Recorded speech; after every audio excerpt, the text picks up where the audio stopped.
नमस्कार मित्रांनो, ठरलं तर मग या मालिकेच्या आजच्या भागामध्ये मी तुम्हा सर्वांचे अगदी मनपूर्वक स्वागत करते. आजच्या भागामध्ये आपल्याला जबरदस्त असा ट्विस्ट पाहायला मिळणार आहे. मित्रांनो, आता सायली प्रियाला कशा प्रकारे घराबाहेर हाकलते हे आपल्याला या व्हिडिओमध्ये पाहायला मिळणार आहे. त्यासाठी हा व्हिडिओ शेवटपर्यंत नक्की पहा. मित्रांनो, आजच्या भागात आपल्याला पाहायला मिळतं की सर्व सुभेदारांना अनपेक्षित धक्का बसतो.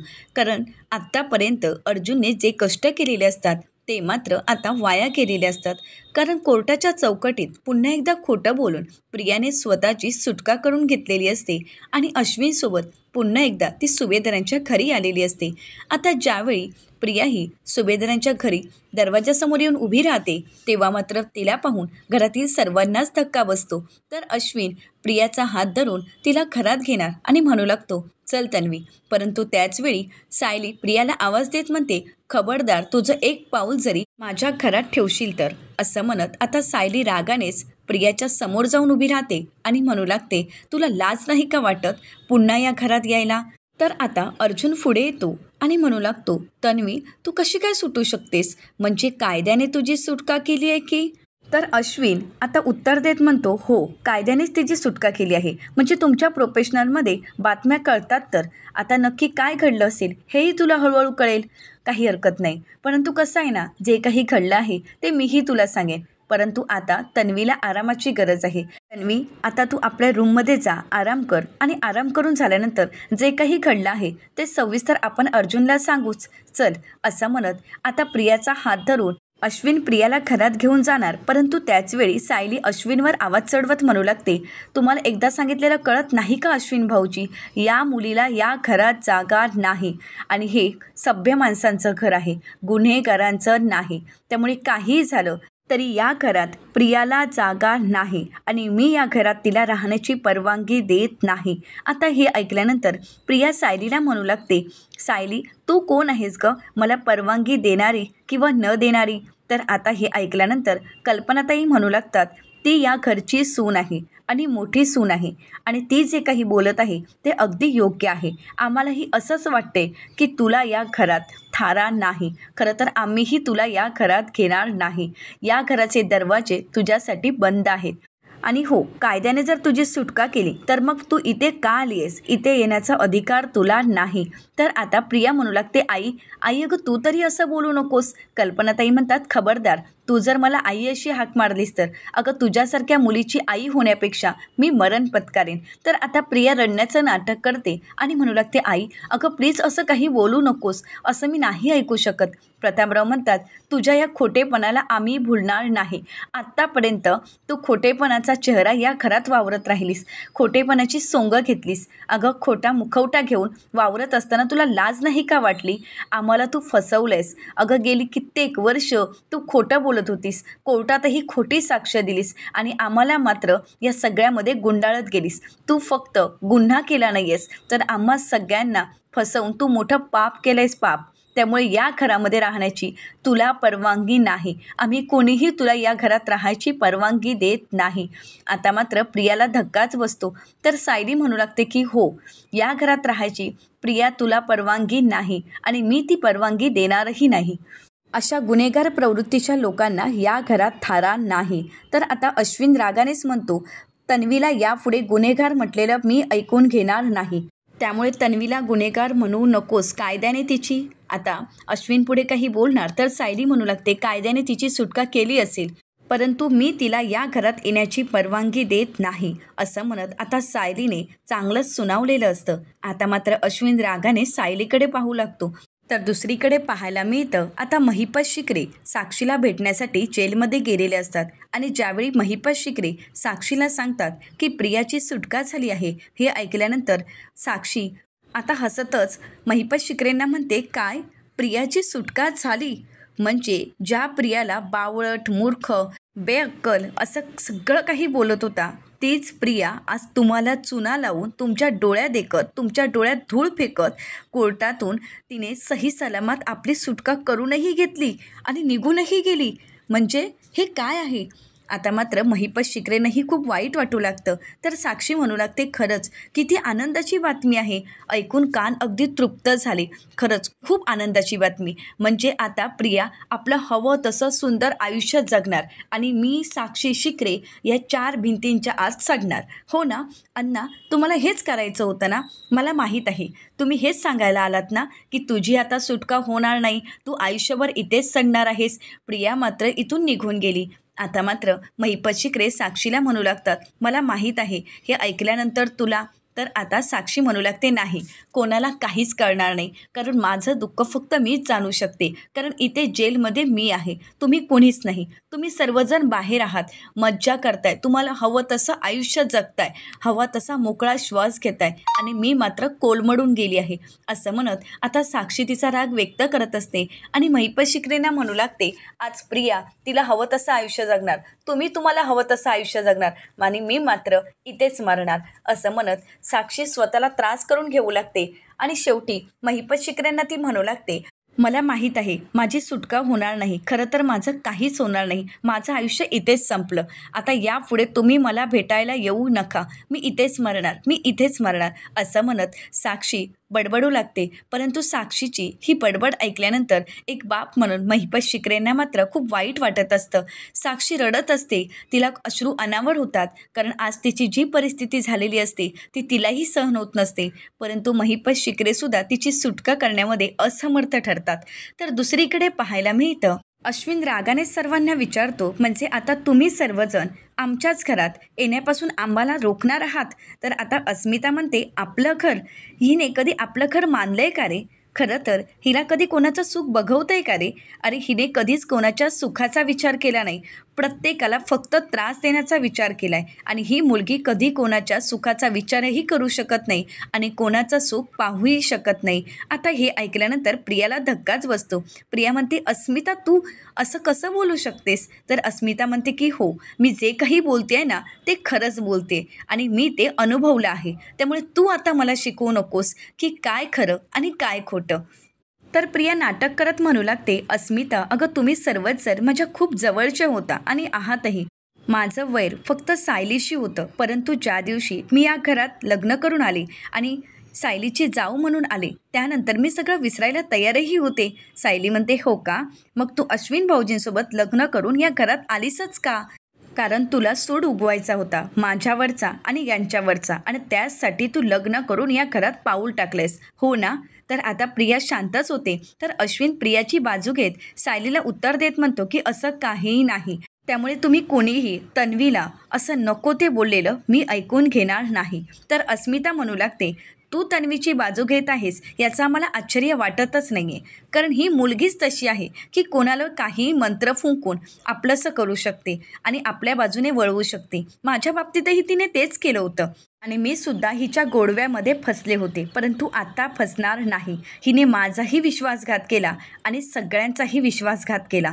आता मात्र अस्मिताचं हे बोलणं ऐकून प्रियाला चांगलाच धक्का बसतो. प्रिया म्हणते, अस्मिता तू, अगं तुम्ही सर्वजण असं कसं बोलू शकता? आणि अस्मिता खरंच तू बदलली आहेस? अस्मिता म्हणते की हो, आत्ता मी बदलली आहे. कारण आत्ता तुझा खरा चेहरा मला कळाला आहे आणि आता जो बदल आहे ना तो अगदी योग्य आहे. असं म्हणत अस्मिताने आता प्रियाला सडेतोड उत्तर दिलेलं असतं.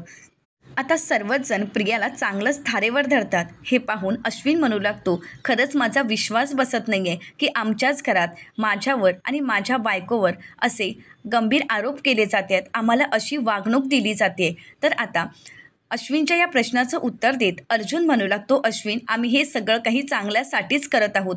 आत्तापर्यंत पनवेलमध्ये सुभेदार कुटुंब म्हणजे एक आदर्श कुटुंब मानलं जायचं, परंतु जेव्हापासून ही तन्वी या घरात लग्न करून आली तेव्हापासून हळूहळू या घरात निगेटिव्हिटी पसरत चालली, नकारात्मकता वाढत चालली आणि या घरामध्ये भांडणं निर्माण झाली. तर कल्पनाताई आता अर्जुनच्या या बोलण्याला होकार देत म्हणतात, हो ना, आम्हीसुद्धा सगळं सहन केलंच की. हिचा आळशीपणा आणि हिचा कपटीपणा सायलीला त्रास देत असताना हिच्या मनामध्ये असणारा कपटीपणा प्रत्येक वेळी सगळ्यांना दिसत आला. तरीसुद्धा आम्ही सर्वांनी हे सहन केलं. त्याला कारण एकच, तू रविराज भाऊजी आणि प्रतिमाची मुलगी होतीस म्हणून. आणि तरीसुद्धा आता तुला असं वाटते की आम्ही तुला माफ करावं, पुन्हा एकदा या घरात तुला सून म्हणून घ्यावं. नाही, हे तुझं स्वप्न आहे जे कधीही सत्यात उतरू शकत नाही. तर प्रतापराव पुढे म्हणू लागतात, तन्वी एक गोष्ट सांगू का गं तुला? अगं तू वाईट सून आहेसच आणि वाईट मुलगी देखील आहेस. अगं आज तू जे काही वागली आहेस ना, तसं कोणीही वागू शकत नाहीस. आणि आज तू जे काही वागली आहेस त्यानंतर तुला वाटलंच कसं गं आम्ही सर्वजण हे सगळं काही विसरून जाऊ, तू केलेला गुन्हा विसरू आणि तुला माफ करून पुन्हा या घरात घेऊ? नाही, असं होऊ शकत नाही. तुला या घरामध्ये घेण्याचा मूर्खपणा आम्ही करू शकत नाही. आम्ही तेव्हाही तुला माफ केलं नव्हतं आणि आत्ताही करणार नाही. आता हे ऐकल्यानंतर प्रिया रडण्याचं नाटक करत म्हणते, बाबा तुम्हीसुद्धा? तर आता कल्पनाताई प्रियाला प्रत्युत्तर करत म्हणतात, तुझ्यामुळे, फक्त तुझ्यामुळे मी माझ्या सोन्यासारख्या सुनेला दूर लोटलं आणि तुझ्यावर विश्वास ठेवला. आणि तुझ्यावर विश्वास ठेवून मी या सोन्यासारख्या मुलीचा राग केला. तुझ्यामुळे या घरामध्ये वाद निर्माण झाले. खरं सांगू का, तू जर या घरात आलीच नसतीस ना, तर हे घर सुखाने होतं आणि सुखात राहिलंही असतं. परंतु तू या घरात आलीस आणि तुझी वाईट नजर या घरावर पडली आणि म्हणूनच आज या घराच्या सुखाला सुरुंग लागत गेला. परंतु आता मी तसं होऊ देणार नाही. तर आता कल्पनाताईंचं हे बोलणं ऐकल्यानंतर प्रियाच्या पायाखालची जमीनच सरकते. तर आता लहान तोंडी मोठा घास घेत विमलताई म्हणू लागतात, तन्वीताई माफ करा, लहान तोंडी मोठा घास घेते. परंतु खरंच सांगते, तुम्ही ज्यावेळी नव्हता ना त्यावेळी हे घर खूप सुखात होतं आणि आताही घर सुखातच आहे. परंतु आता मी तुमच्या पाया पडते की या घरातील सुखाला आणि आनंदाला दृष्ट लावू नका. आता विमलताईंचं हे बोलणं ऐकल्यानंतर प्रियाला तर धक्काच बसतो. प्रिया रागानेच म्हणू लागते, म्हणतात ना घर फिरलं की घराचे वासेही फिरतात, तसंच झालं आहे. म्हणजे उठसूट आता कोणीही येणार आणि मला बोलणार. आता प्रियाचा हा राग पाहून अस्मिता म्हणू लागते, बघा म्हणजे एवढं सगळं होऊ नये अजूनही हिचा माज गेलाच नाही आहे. तर प्रिया म्हणू लागते, अस्मिता असं का बोलतेस तू? तर अस्मिता म्हणते, अगदी बरोबर बोलते मी. तर प्रिया म्हणू लागते, अस्मिता अगं तू तरी असं नको बोलूस, मी सगळ्यांचं ऐकून घेतेच ना. तर अर्जुन म्हणू लागतो, ऐकून घेण्याचीही गरज नाही, कारण या घरात काही झालं तरी आम्ही तुला घेणार नाही. आणि हो, इथून गेल्यानंतर या घराकडे वाईट नजरेने पाहायचंही नाही. असं म्हणत अर्जुनने आता प्रियाला चांगलंच धमकावलेलं असतं. तर अर्जुन पुढे म्हणू लागतो, गेट आऊट, इथून निघायचं. तर आता अश्विन प्रियाला म्हणतो, तू आज चल तन्वी, बघतोच मी तुला कोण थांबवतं. माझ्याच घरात येण्यापासून मला कोण थांबवतं मी पाहतोच. असं म्हणत अश्विन प्रियाचा हात धरून तिला घरात घेऊन जाणार. परंतु त्याचवेळी कल्पनाताई मोठ्यानेच ओरडतात आणि म्हणतात, मी थांबवत आहे. तुझी आई, हिंमत आहे का तुझी मला ओलांडून या घरात पाऊल टाकायची? आता मात्र अश्विन जाग्यावरच उभा राहतो. कल्पनाताई बोलतात, बोल, हिंमत आहे का तुझी तुझ्या या आईचा शब्द ओलांडून या घरात पाऊल टाकायची? आता मात्र अश्विन काय बोलावं काहीच कळत नसतं. आता अश्विन प्रियाचा हात सोडताच प्रिया ही धक्क्यानेच अश्विनकडे पाहते. तर कल्पनाताई म्हणतात की हो, मी या घरात या मुलीला येऊ देणार नाही, कारण या अगोदर मी जी काही चूक केली होती ना ती चूक मला पुन्हा करायची नाही. या मुलीला घरात घेऊन मी माझं घर उद्ध्वस्त करायला निघाले होते, परंतु आत्ता माझं घर मी उद्ध्वस्त होऊ देणार नाही. आणि हो तन्वी, मी तुझ्यावर माया केली ना, ही माझ्या आयुष्यातली सगळ्यात मोठी खोडचूक आहे. परंतु ही चूक मी पुन्हा करणार नाही, आयुष्यात कधीच करणार नाही. तर प्रिया म्हणू लागते, आई अगं तू असं का बोलतेस? मी माझ्या सख्ख्या आईपेक्षा तुला माया लावली, तुला जीव लावला. तर कल्पनाताई म्हणतात, आई अगं आई, हा शब्द उच्चारण्याची लायकी तरी आहे का गं तुझी? अगं मला तू फसवण्याचा प्रयत्न केला आहेस. मी तुझ्यासाठी काय नाही केलं आहे बघ ना. अगं माझ्या मुलीपेक्षा तुला माया लावली, तुला जीव लावला आणि तू मात्र माझ्या पाठीत खंजीर खुपसलास. अगं या घरामध्ये गोड गोड बोलून सगळ्यांना फसवून तू मात्र त्या खुनी मुलीला मदत करत राहिलीस, तिच्या बाजूने कोर्टामध्ये केस लढत राहिलीस, तिला साथ देत राहिलीस. तू फक्त आमच्याशीच नाही तर संपूर्ण जगाशी खोटं बोलत राहिलीस. तू म्हणजे खरं तर या घराला लागलेला एक डाग आहेस. तू म्हणजे या घराला लागलेला एक कलंक आहेस आणि तू सुभेदारांच्या नावाला काळिंबा फासलायस. असं म्हणत कल्पनाताई राग व्यक्त करू लागतात. कल्पनाताईंना होणारा त्रास सायलीच्या लक्षात येतो. सायली म्हणू लागते, आई तुम्ही स्वतःला त्रास करून नका घेऊ, कल्पनाताई म्हणतात, नाही सायली, मला त्रास करून घ्यायची वेळ आली आहे ती फक्त हिच्यामुळे. परंतु आज सायली या तन्वीसमोर आणि सगळ्यांसमोर मी सांगते, खरंच मी चुकले. या मुलीला साथ देऊन मी खूप मोठी चूक केली, आयुष्यात मोठी घोडचूक केली आहे. परंतु ती आता मी करणार नाही. आज मी खरं सांगते, तू म्हणजे हिरा आहेस, हिरा. या घराला लाभलेला एक हिरा आहेस. आणि ही तन्वी म्हणजे कोळसा आहे. आणि हिला तर मी या घरात घेणार नाही. कारण एकदा हिला या घरात घेऊन मी खरंच खूप मोठी चूक केली आहे. सायली, मी तुझी किंमत नाही ओळखू शकले. परंतु आता मला कळते की तू काय आहेस. आणि म्हणूनच सायली, यापुढे या मुलीला मी या घरात घेणार नाही. या मुलीने जर पुन्हा या घरात पाऊल टाकलं तर माझ्या ह्या कुटुंबाची राख रांगोळी करेल. आणि मला माझ्या ह्या कुटुंबाला सावरायचं आहे, हिच्या हातात नाही द्यायचं आहे. ही जर मुलगी या घरात पुन्हा शिरली तर माझं संपूर्ण घर जाळून टाकेल ही. त्यामुळे या मुलीला या घरात थारा नाही. आता हे ऐकताच प्रियाला धक्काच बसतो. प्रियाच्या पायाखालची जमीनच सरकते. कारण घरातील कोणीही प्रियाची साथ द्यायलाही तयार नसतं. आणि त्यामुळेच प्रियाला आता काय करावं काहीच कळत नसतं. प्रिया पुन्हा एकदा रडण्याचं नाटक करत आता ड्रामा करत म्हणू लागते, खरंच मला मान्य आहे, मी चुकले. मी खूप मोठा गुन्हा केला. त्या महिपत शिकरेची साथ दिली आणि साक्षीच्या बाजूने मी कोर्टात बोलत राहिले. परंतु तो माझा नाईलाज होता. मला माझ्या चुकीचा प्रायश्चित्त करायचं आहे. आई, तू तरी मला समजून घे ना. असं म्हणत प्रियाही कल्पनाताईंच्या पायाशी येते आणि म्हणू लागते, आई खरंच मला माफ कर. आई, अगं मला माझ्या चुकीचा प्रायश्चित्त करायचं आहे. मला माझ्या गुन्ह्याचं प्रायश्चित्त करायचं आहे. मला तुम्हा सगळ्यांसोबत राहायचं आहे. मला माझं कुटुंब हवं आहे. आई प्लीज एकदा मला माफ कर ना गं. असं म्हणत प्रिया ही नाटक करू लागते. परंतु कल्पनाताई प्रियाच्या या नाटकाला न भूलता तिला बाजूला लोटून देतात आणि म्हणू लागतात, दूर हो, मी तुला माफ करणार नाही आणि या घरात घेणारही नाही. आता मात्र प्रिया रडण्याचं नाटक करत असते आणि या नाटकाला फक्त बोलत असतो तो म्हणजे अश्विन. आता अश्विन प्रियाला उठवतो आणि म्हणू लागतो, तन्वी शांत हो, रडू नकोस. तर प्रिया आता नाटक करत प्रतापरावांनाही आपली बाजू समजून सांगण्याचा प्रयत्न करत असते. आणि प्रतापरावांसमोर हात जोडत प्रिया म्हणू लागते, बाबा आत्तापर्यंत तुम्ही मला नेहमीच समजून घेतलं आणि यापुढेही घ्याल, हो ना बाबा. तर आता प्रतापराव म्हणू लागतात, तन्वी कसा आहे ना, या जगात जो माणूस जास्त समजूतदार असतो ना त्याचाच गैरफायदा घेतला जातो. आणि तू सुद्धा तेच केलेस. माझ्या चांगुलपणाचा आणि माझ्या समजूतदारपणाचा गैरफायदा घेतलायस. परंतु यापुढे मी तसं होऊ देणार नाही. अगं तू काय वागतेस, काय करतेस हे तुला तरी कळतंय का गं?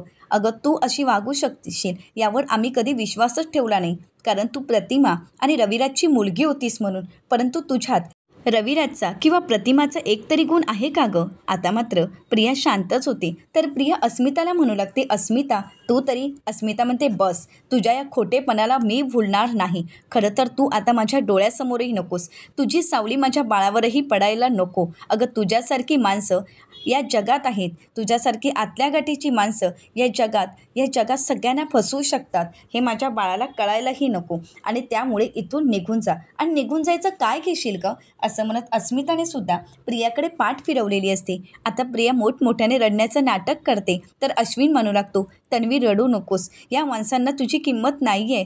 पण या माणसांसाठी तुझ्या डोळ्यात अश्रू आलेले मी नाही पाहू शकत. तन्वी शांत हो. आता मात्र सायलीला खूप वाईट वाटतं. आता अश्विन तन्वीची बाजू घेत असतो. तर प्रिया म्हणू लागते, प्लीज तुम्ही कोणीही मला दूर लोटू नका. मी तुमच्या पाया पडते, विनंती करते. पण मला माझ्या ह्या घरात राहायचं आहे. मी हे सगळं काही महिपत शिकरेमुळे केलं आहे. महिपत शिकरेमुळे मी आज तुम्हा सगळ्यांना दुखावलं आहे. त्याच्या दहशतीखाली होते. मला भीती होते की तो आपल्या कुटुंबाला काहीही करेल आणि म्हणूनच मी हे सगळं काही करत होते. खरंच मला माफ करा. असं म्हणत प्रियाही हात जोडण्याचं नाटक करू लागते. तर आता सर्वच जण रागाने प्रियाकडे पाहत असतात. तर आता सायली म्हणू लागते, बस कर तुझं हे नाटक. आत्तापर्यंत जी नाटकं करत आलीस तीच नाटकं करतेस. परंतु आत्ता हे घर तुझी ही नाटकं सहन करणार नाही किंवा खपवूनही घेणार नाही. प्रिया म्हणते, नाही, मी खरं बोलते. खरं तर हे सगळं काही मी महिपत शिकरेमुळे केलं आहे. मला वाटत होतं त्याने सगळ्यांचा जीव घेतला तर, तुम्हा सगळ्यांना त्रास दिला तर अर्जुन म्हणतो, वा, म्हणजे पुन्हा एकदा तुझं हे नाटक तू चालूच ठेवणार आहेस. तर तुला काय वाटतं महिपत शिकरे हे कुटुंब संपवणार आणि मी तसं होऊ देईन? नाही, अगं तुझं हे नाटक आणि तुझ्या या नाटकाला कोणीही भुलणार नाही, त्यामुळे आत्ताच्या आत्ता इथून निघायचं. तर सायली म्हणते, एकदा सांगितलेलं कळत नाही आहे का तुला? आता काय ऐकायला राहिली आहेस इथे? आत्ताच्या आत्ता इथून निघून जायचं. परंतु प्रिया काही तिथून हलत नसते.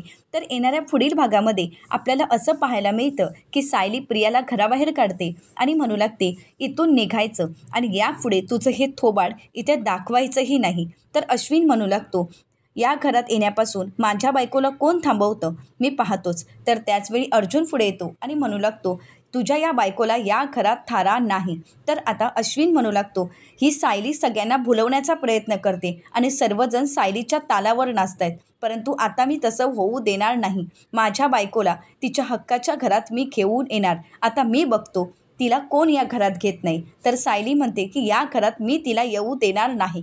तर अर्जुन अश्विनला म्हणतो की तोंड सांभाळून बोलायचं, नाहीतर तर अश्विन म्हणतो, काय करशील बोल ना.